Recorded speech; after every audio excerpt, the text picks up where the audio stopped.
Yesterday we looked at Abhidhamma from a little distance. So today we will go closer to the Abhidhamma. Before we get into the Abhidhamma proper, we need to understand the two kinds of truth. Two kinds of truth taught in Buddhism.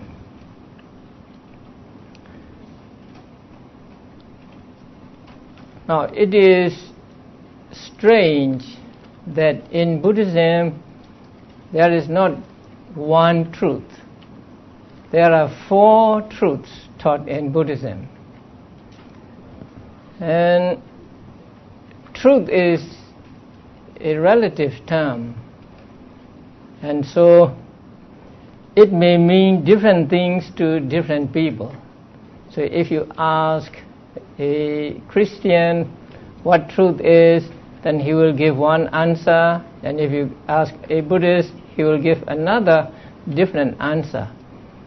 Although people say there is only one truth and the teachers express it in different ways, even that one truth is difficult to define.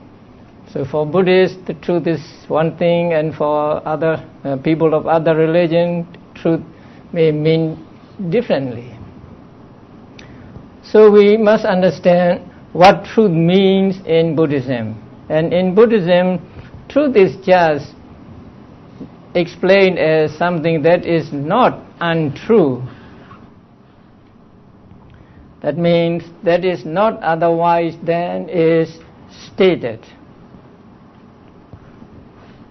And something that is true to what has been described of it is called truth. And that truth is true either in conventional sense or ultimate sense. And in Buddhism, truth need not be good or necessarily good or lofty. It may be anything that is true. So that is why craving, which is an unwholesome mental state, is the second noble truth, the noble truth of the origin of suffering. So in the teachings of the Buddha, even craving, which is a unwholesome mental state, is a truth. Just as craving is truth, so is mindfulness, wisdom, faith, loving kindness. So they are also truths. So there are two kinds of truth, the conventional truth and ultimate truth. And conventional truth means something that conforms to the convention of the people or usage of the people. That is true by convention. Now suppose I ask you how you came to the class. I think you will answer, we came in a car. So when you say we came in a car, you are expressing a kind of truth. Because when you say you came in a car, you are not lying to me. You are saying what is true. You came in a car. But if we analyze the car, if we take the parts of the car one by one and put in different places, then we lose the car. There is no car. The wheels are not car, the body is not car, the engine is not car, the seats are not car. But when they are put together in a certain way, we call it a car. So in the ultimate analysis, there is no car, just the parts. But when these parts are put together in a certain way, we call it a car. We call it means all of us agree to call it a car. So by convention, it is true that we came here in a car. But in the ultimate analysis, we don't come here in a car. Maybe we use the vehicle, and that has 4 wheels, a body, a seat, and so on. So everything in the world that we experience is true only to convention. We can take many examples of this. Now, a house, we live in a house. So when we say we live in a house, we are again stating a truth, or we are not lying. But if we take the different parts of the house apart, then we lose the designation house, and there is no house, just the parts. So conventionally, a house is a truth. Conventionally, a car is a truth. The same with a human being. Now we call a person man. So when we say he is a man, we are stating a truth. He is a male human being, and so it is a truth. But in ultimate analysis, again, we don't have a man. A man is nothing but a combination of mind and matter. So what is true in a human being, in a man, is mind and matter and not the man. The same with the woman. So there are always these 2 kinds of truth in everything in the world. And this conventional truth is called in Pali Sammuti Satya. Now, I want you to be familiar with the Pali words also. So Sammuti means convention, agreement of the people. So truth by agreement, truth by convention. And this Sammuti Satya is also called Panyati, or concept. And there are 2 kinds of Panyati. The first one is, as you see on the screen, Nama Panyati, name concept. Name concept means names given to different objects. It is called name concept, or in Pali, Nama Panyati, because it makes things known. The name makes things known. That means the name denotes things. And the other Panyati is Attha Panyati, or thing concept. Thing concept means the objects or beings denoted by the names or concepts. So we always have these 2 kinds of concepts, name concept and thing concept, with regard to things we experience or we come into contact with. Now, for example, again, let us take the car. Now, the name car, or the word car, is a name concept, because the word car denotes the thing which we call a car. And the thing which is a car is the thing concept. So there are 2 concepts regarding the car. One is name concept and the other is thing concept. So the word car is a name concept, and the car itself is a thing concept. When we say a man, now the word man is a name concept, and the person whom we call man, a human being, a male human being, is thing concept. So all names or nouns are name concept, and the things or meanings denoted by or represented by these names are called thing concept. So everywhere we get these two. And out of these concepts,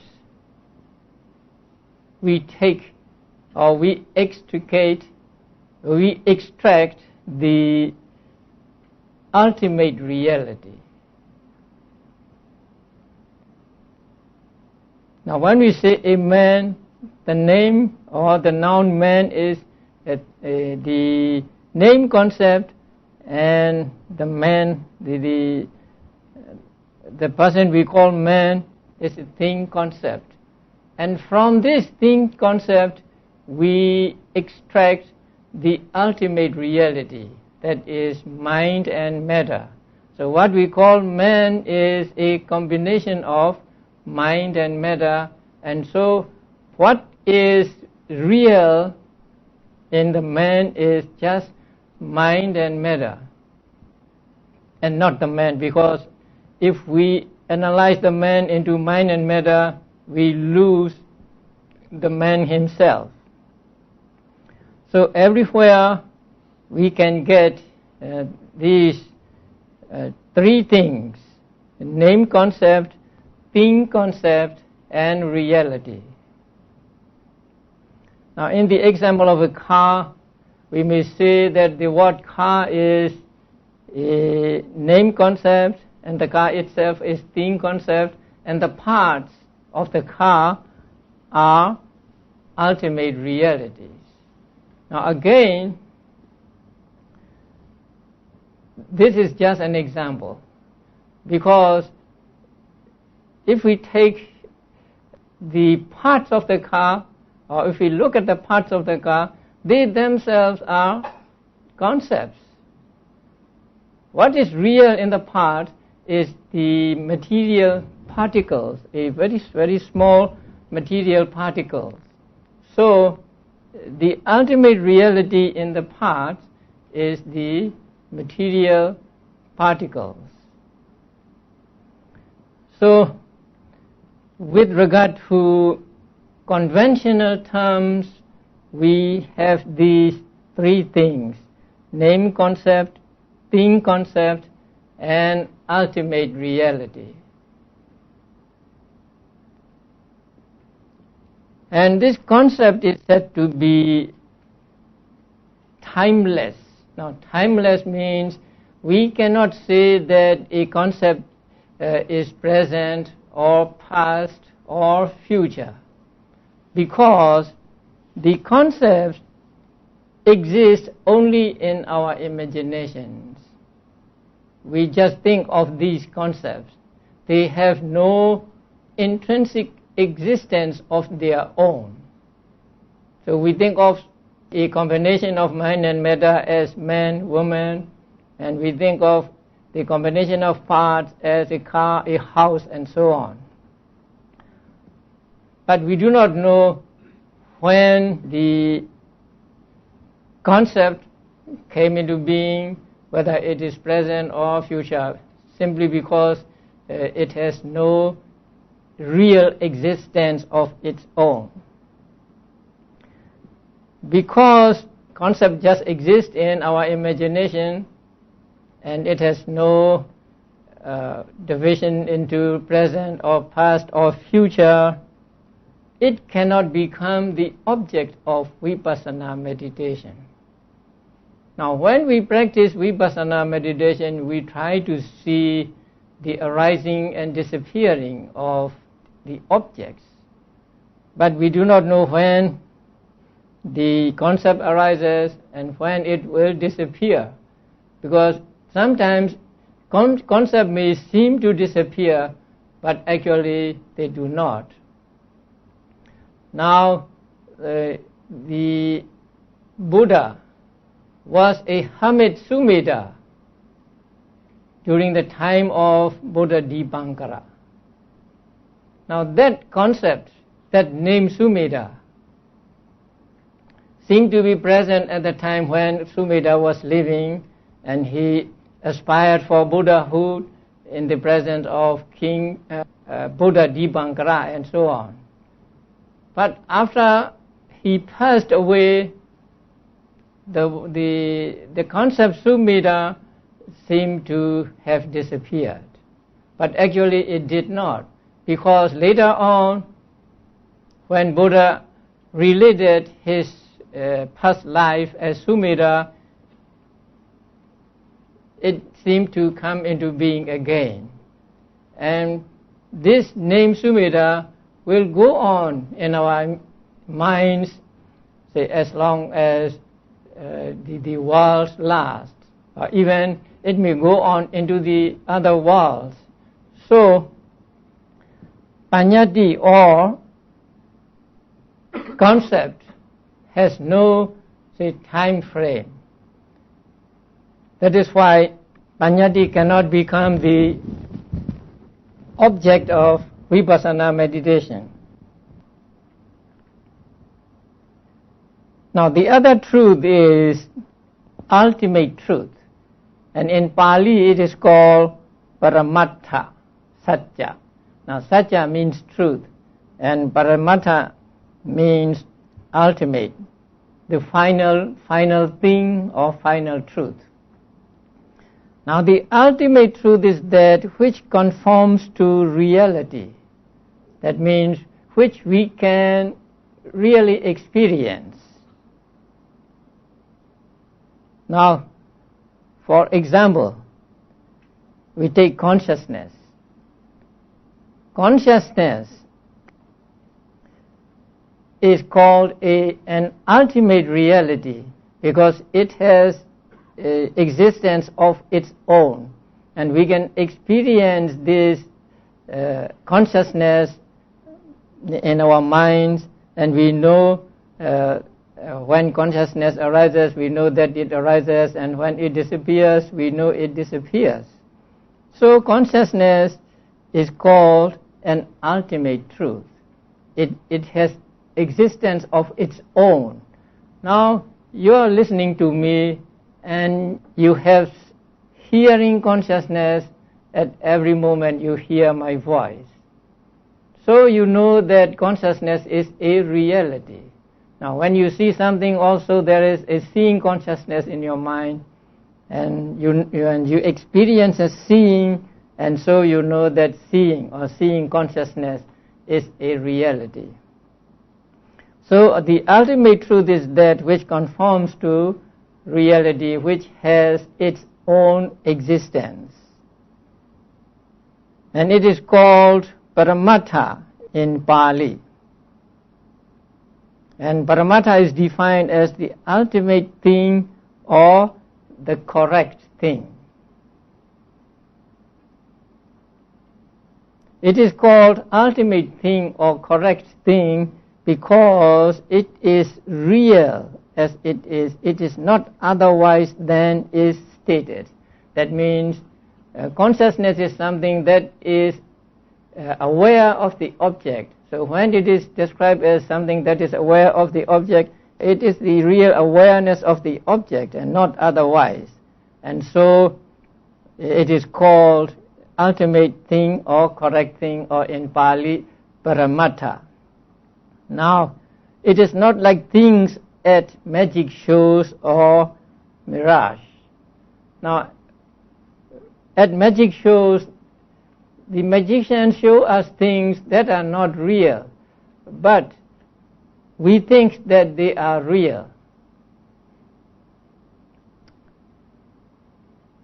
Sometimes they may put a woman in a box, and then they may cut her into different parts, and we think that the woman is really cut because they are so realistic.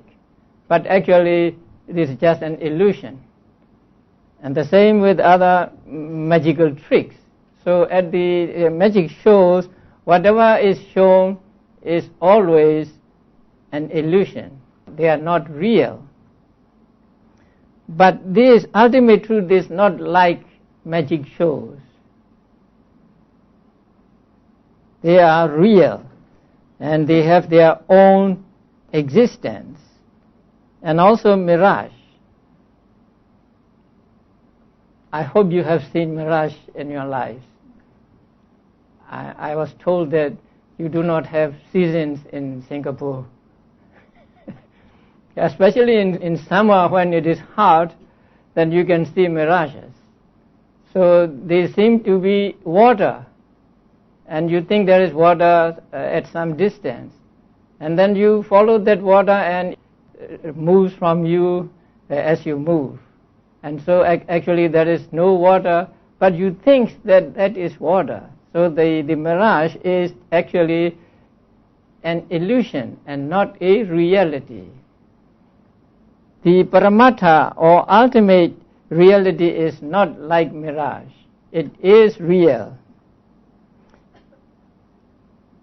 And also it can be seen by oneself. It can be realized by oneself. It can be experienced by oneself. Now, things known from hearsay may or may not be real. Say we hear about something, and that something from some other person, and that may be real or that may be not. But the ultimate reality is not like that.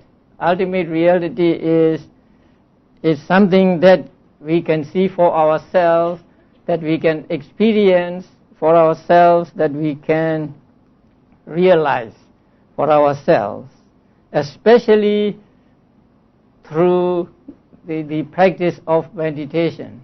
So we practice vipassana meditation and we experience the consciousness, we experience the different mental states, and we came to see the material properties also, and so they can be experienced or seen by oneself, and so they are called Paramatha or ultimate reality. And the ultimate reality is not easy to see. It is hidden from us because we are so influenced by or so carried away by the convention. We live in the conventional world, and so it is very difficult for us to cut through the outer layer of concept and get to the inner core of ultimate reality. That we have to do using the tools of Abhidhamma, the tools of analysis taught in Abhidhamma. When Buddha analyzed the world, he analyzed it into 5 aggregates. So following these, we now see that what we call a human being is just a combination of these 5 aggregates. So these 5 aggregates are what are real about the person we call a man or a woman.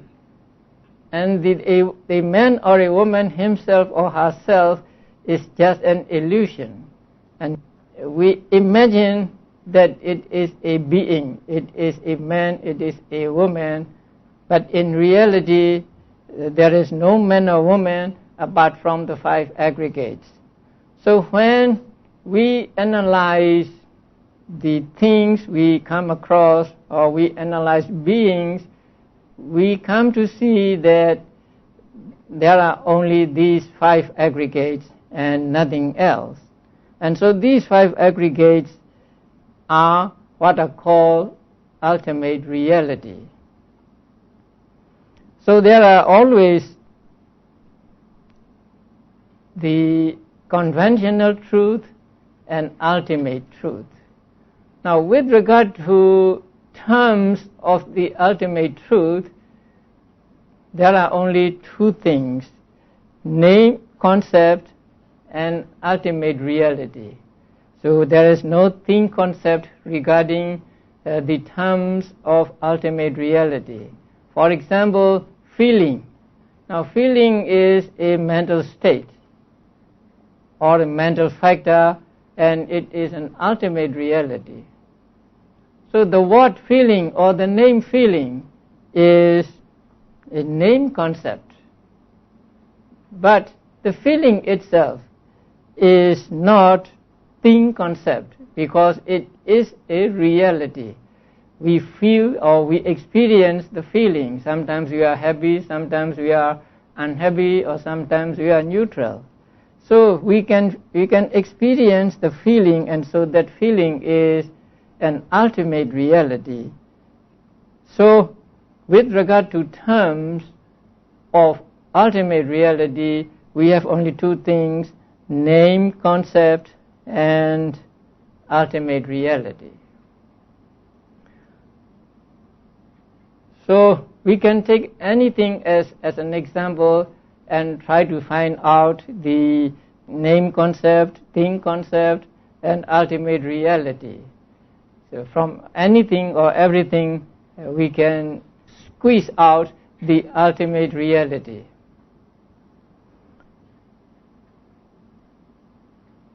So these are the two kinds of truth taught in Buddhism. And Buddha used both terms of conventional truth and ultimate truth when he taught. If a person is capable of understanding him when he used the terms of conventional truth, then he would use the terms of conventional truth, like man, woman, animal, and so on. But if he found that a person will understand him only when he used the terms of ultimate truth, then he would use the terms of ultimate truth as aggregates, sense bases, elements, truths, and so on. But it is said in the books that Buddha quite often did not start with using terms of ultimate truth, because talking in terms about ultimate truth is rather dry. So if possible, Buddha started teaching using the conventional terms of conventional truth, and only after a person has understood him would he use the terms of ultimate truth. So according to the capability of the person and according to circumstances, Buddha used both the terms of conventional truth and ultimate truth. And as I said yesterday, when teaching people, Buddha mostly used the terms of conventional truth. But when he taught the Abhidhamma, he used mostly the terms of ultimate truth, because Abhidhamma is very analytical, and when analyzing beings or things, Buddha had to use the terms of ultimate truth, such as consciousness, mental factors, or material properties, and so on. So these are the two kinds of truth we must understand, and in Abhidhamma we will find mostly the ultimate truth, and when we study Abhidhamma we will study the ultimate truth in their divisions. And in Abhidhamma it is said that 4 kinds of ultimate truth are taught. We have to be grateful to the teachers of old to tell us that in Abhidhamma the 4 kinds of ultimate truths are taught. If they did not tell us, if they did not write books that 4 kinds of ultimate truth are taught in Abhidhamma, it would be very difficult for us to understand that in Abhidhamma Pitaka the 4 kinds of ultimate truth are taught. we would have to read the whole of Abhidhamma Pitaka, and even then it is doubtful that we will understand. But now the ancient teachers have read all the Abhidhamma Pitaka for us, and then they came out with this statement that 4 kinds of ultimate truths are taught in Abhidhamma. So we should be very grateful to them. And the 4 ultimate truths are: 1, citta. Now let me use the Pali word citta. I told you yesterday that citta is translated as consciousness, and although we use the word consciousness for the word citta, it is not accurate. Now citta is defined as something that thinks of the object. Here, thinking means not real thinking, but just the awareness of the object. So citta may be defined as awareness of the object. Now when we teach meditation, we use the word awareness, to be aware of the object. Now in meditation instructions, awareness means mindfulness. But here, awareness means just a pure awareness of the object, just a mere awareness. So at the stage of this awareness, we do not yet know that the object is white or black or yellow or red. We just know that there is an object. So that simple mere awareness of the object is what we call citta, which is translated as consciousness. And that awareness is just like clear water. It has no color. It is neither wholesome nor unwholesome, neither good nor bad. It is just a mere awareness of the object. Now when I'm talking now, I'm looking at you, but I am aware of something there. So that awareness is just an awareness. I don't really know what it is, but I know there's something there. So in the same way, the awareness defined of citta is like that, just the simple or mere awareness of the object.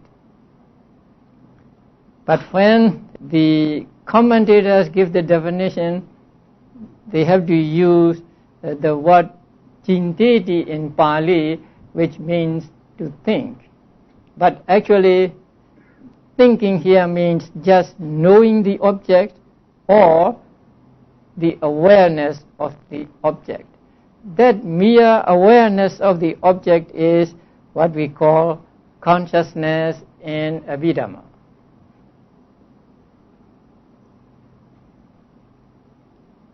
And citta is never without an object. Now we must understand this clearly. This citta or consciousness must always have an object.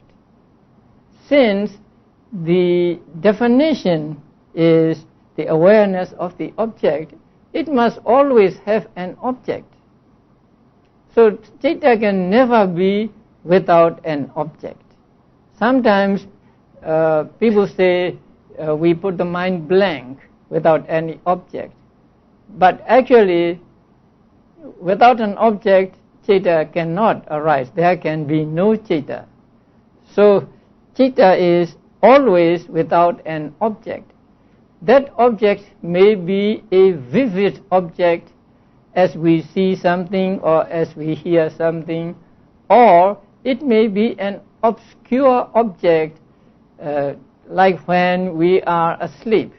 So even when we are asleep, there is consciousness, and that consciousness must have an object, and that object is an obscure object.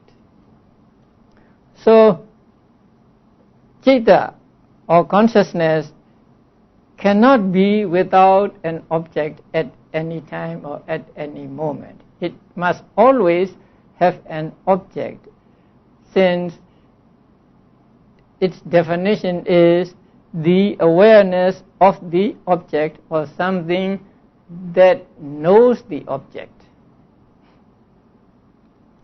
And this citta is always with us. From the moment we take conception in the womb of the mother until we die, there is always this citta. Even when we are in deep sleep, there is consciousness or citta, taking the obscure object.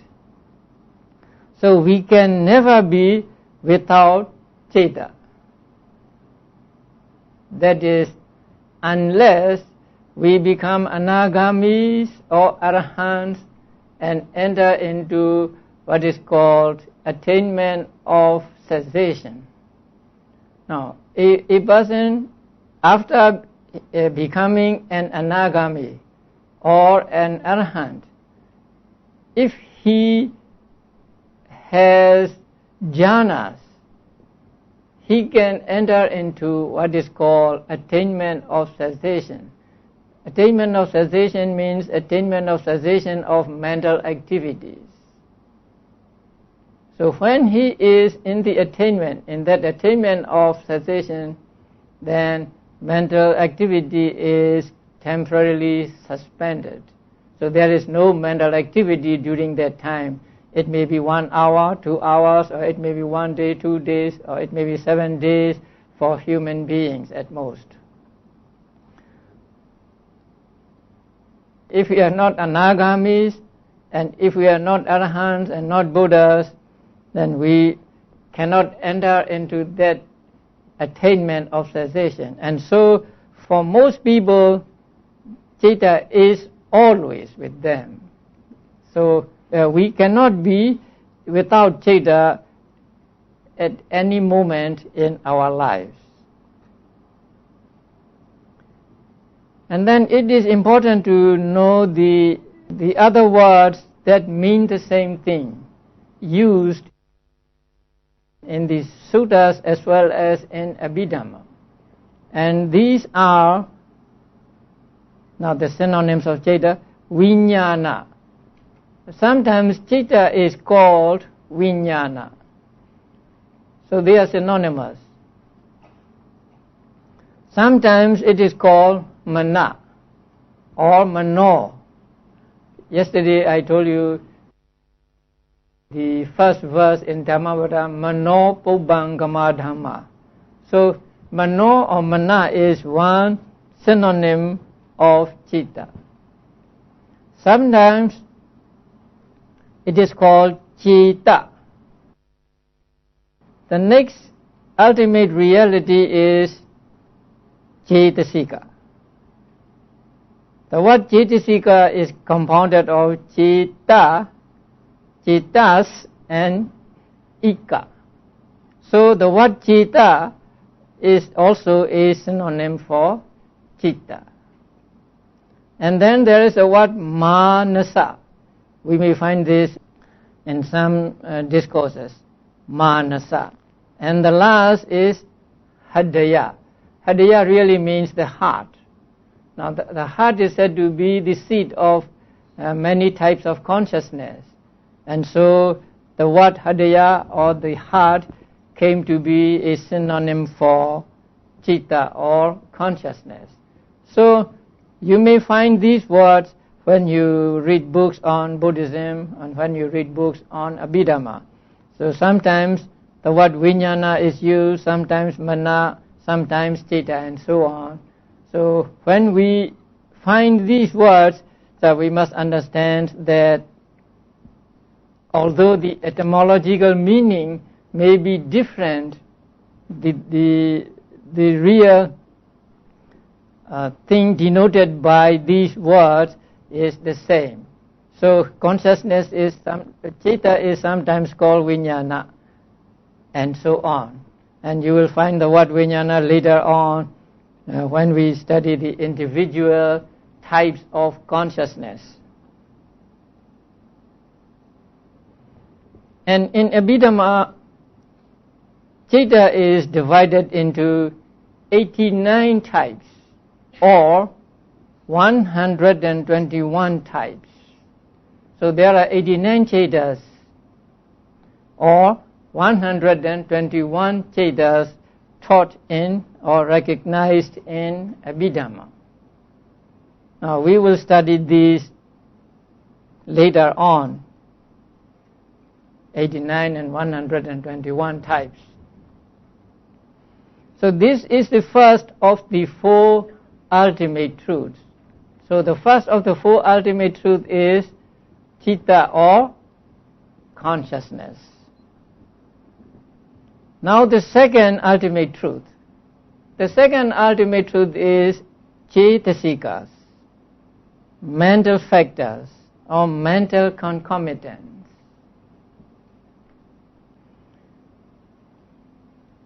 Cetasikas is defined as those which are yoked on Citta or which are yoked with Citta. That means which are associated with Citta, which depend on Citta for their arising. So these mental states are called Cetasikas. Now in Abhidhamma, mind is minutely analyzed.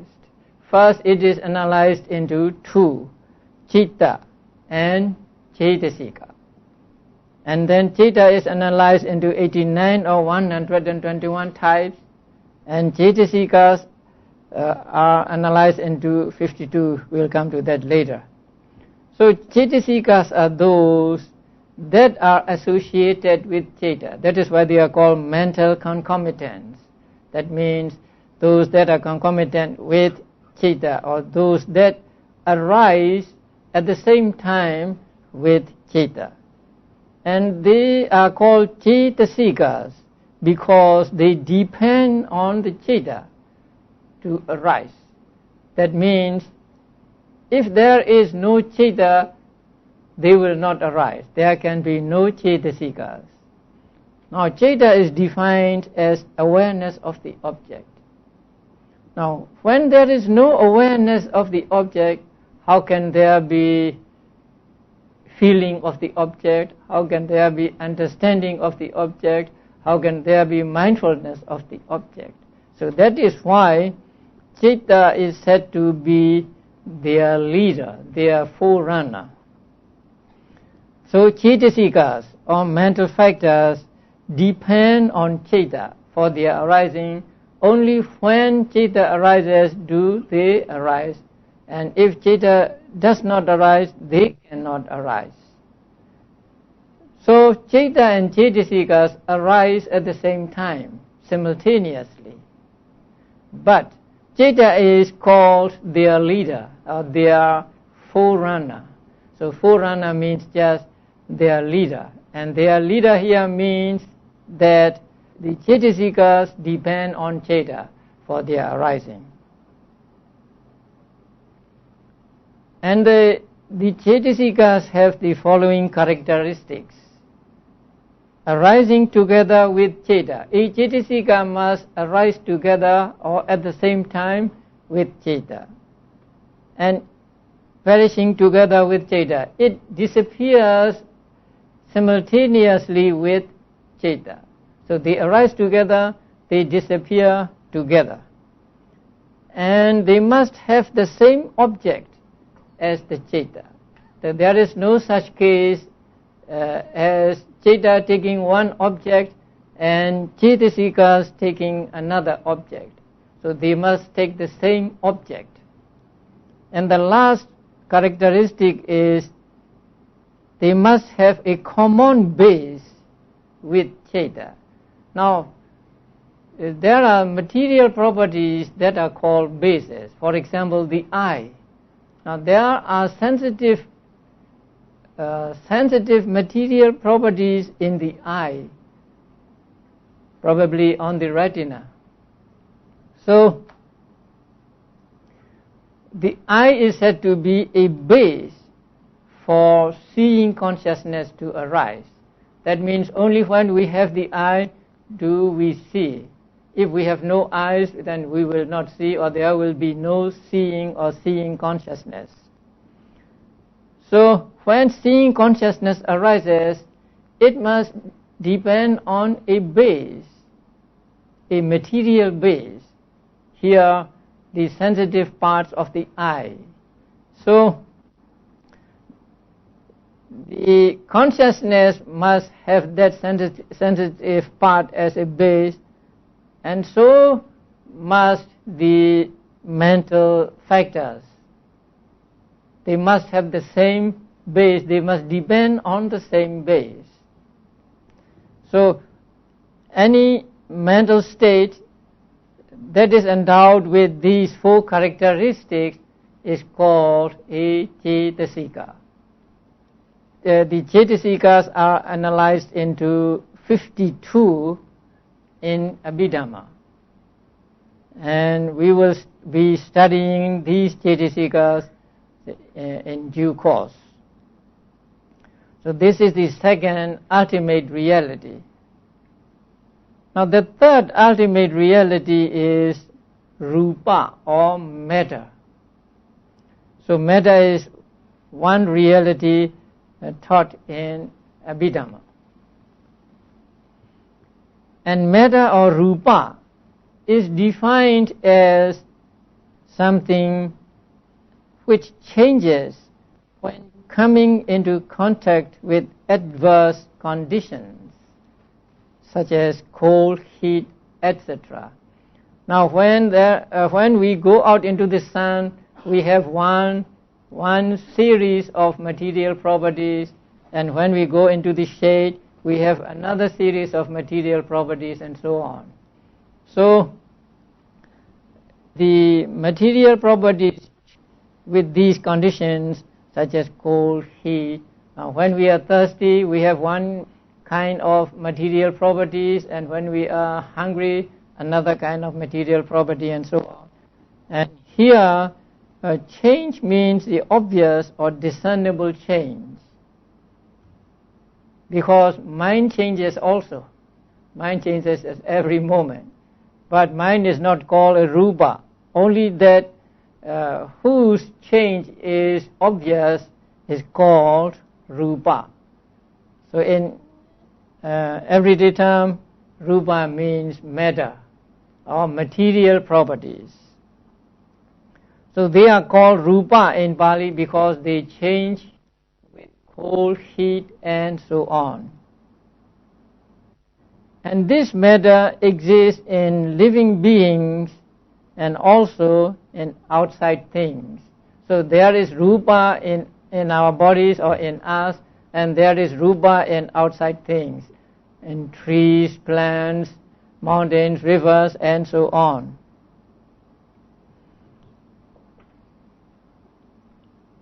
It has no ability to cognize.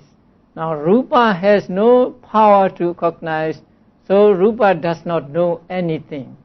A log or a rock does not know anything. And even our bodies, if separated from mind, knows nothing. That is when we die. So the material property or rupa has no cognitive power. It does not know anything. In contrast, Chitta and Cetasika have the cognitive power. They take objects and they know the object. But the rupa or material property has no such ability. So it cannot know anything, it cannot cognize anything. And the rupa is analyzed into 28 kinds of material properties in Abhidhamma. So according to Abhidhamma, there are 28 material properties. They are comparable to elements in chemistry. So we are composed of 28 material properties. a man is composed of 27 material properties and a woman is composed of 27 material properties. And the outside things are composed of 8 kinds of material properties. So we will come to that later when we study the rupa or matter in detail. Now the last ultimate reality is Nibbana. It is the highest goal of Buddhism. So the highest goal or the aim of all Buddhists is to reach Nibbana. And what is Nibbana? It is very difficult to describe Nibbana simply because we have not been to Nibbana. And also it is so different than what we have been experiencing that it is difficult to perceive, difficult to understand. It is described as extinction of desire, ill will and delusion. That means the extinction of mental defilements. Although it is described as extinction of desire, ill will and delusion, it is not a negative state. It is like health or peace. Now health, if you are asked to define health, how would you do it? Or somebody asks, what is health? So how would you answer? Absence of disease. So we use negative terms to describe a positive state. Health is not a negative state. But when asked to define it, we will say health is the absence of diseases. The same with peace. What is peace? Peace is the absence of violence and so on. So Nibbana is a positive state, but mostly it is described in negative terms.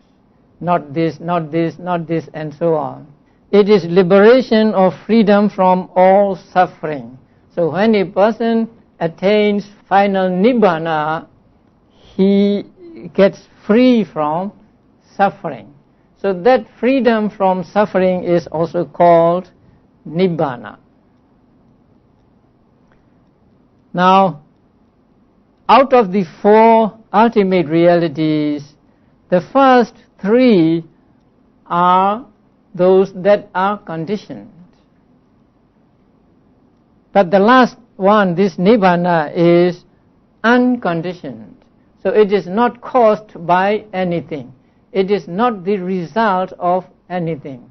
So it is a state by itself as freedom from suffering or freedom from the mental defilements.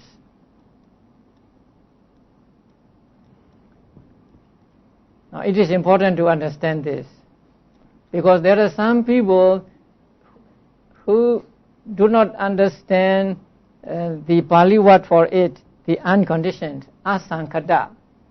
And then they say Nibbana is uncompounded, but it is not unconditioned. I don't think that is correct. The word asankata means not made. Not made means it must not be made by anything, it must not be conditioned by anything. So Nibbana is called in Pali asankata, and it is translated as unconditioned. So whether it is unconditioned or uncompounded, it has no cause, it is not caused by anything, it is not the result of anything. And it is not consciousness, it is not mind. In Abhidhamma, Nibbana is described as an external object. External object means not belonging to us.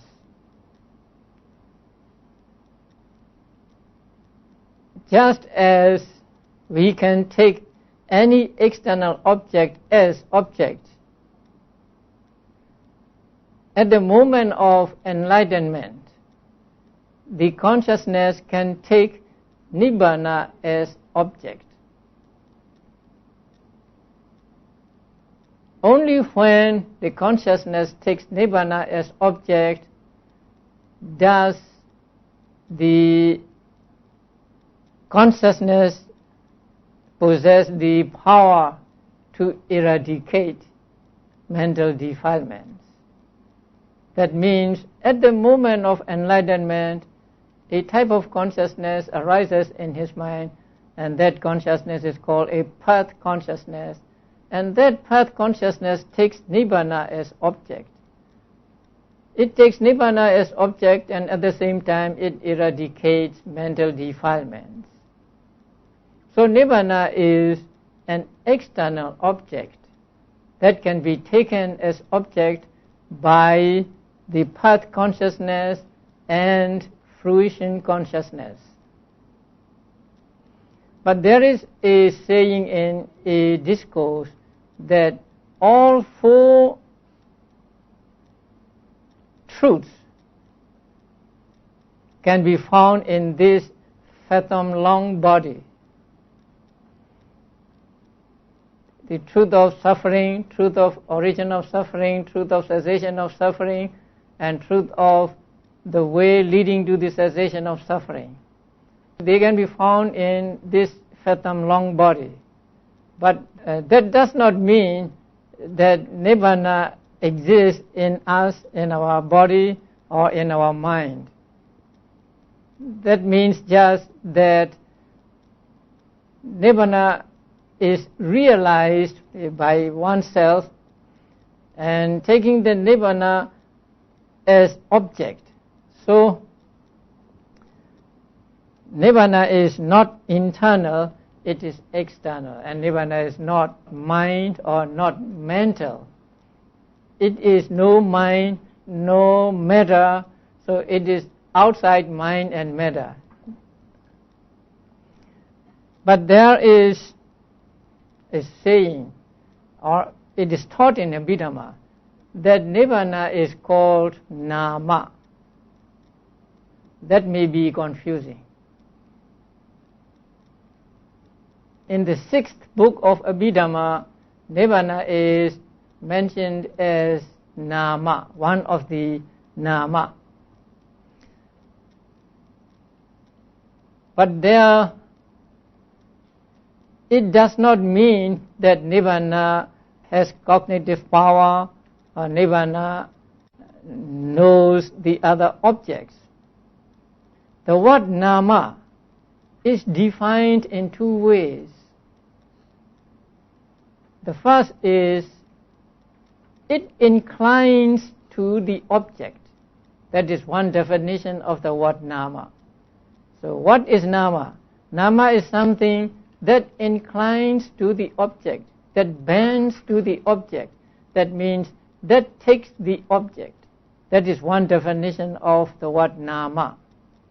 And the second definition is something that makes others inclined towards it.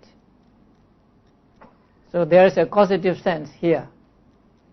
Something that makes others inclined towards it. So according to that definition, Nibbana can be called Nama. That is why Nibbana is mentioned as Nama. But we are not to understand that since it is called Nama, it is mental. Nibbana is not mental.